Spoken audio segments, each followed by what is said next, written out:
Angela Santos is a carver of traditional jewelry. I got started in 2008. What I was doing was I came off of a job and started hanging around with old friends.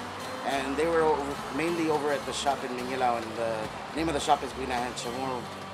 And Auntie Jill, the owner of the shop, she's a longtime friend of the family, my brother specifically. And so we started hanging out there, and I came off of working at Coco's Island as a photographer, and I would comb the beaches during my breaks and just look for shells. I came across spondylus artifacts and so like a Hema shell, right? And after knowing and talking with her what those specific shells were from her jewelry making, and so I picked it up. I found those shells, went over to her shop, and I was like, Auntie Jill, I found these shells. Do you think you can teach me how to carve? And so I made my first piece from there.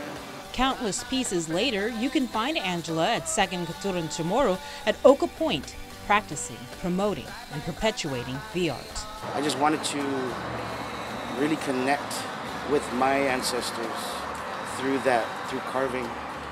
And Auntie Jill taught me too, it's, not just her, but also my brother, it's the next generation. What will we have to give them? What will we have to teach them? What will we have to make them proud of?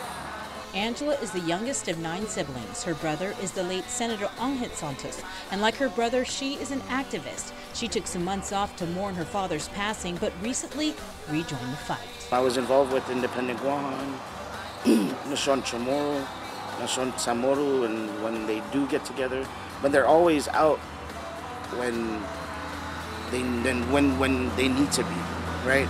Any protests, any gatherings, anything. Dealing with our people and our plight, pretty much.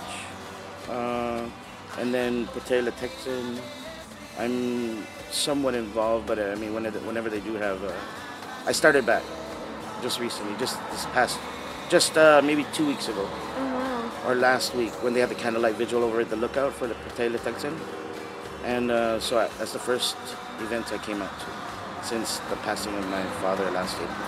Artist and activist Santos says of this generation, she sees promise for a better future for Guam and the perpetuation of our culture. I think it's very moving for me and very uplifting spiritually, because it's not just the older ones teaching. We still have that. Our elders are still teaching us constantly, but we've picked up the craft to be able to pass it. And I feel strong. I feel secure with with where we're going.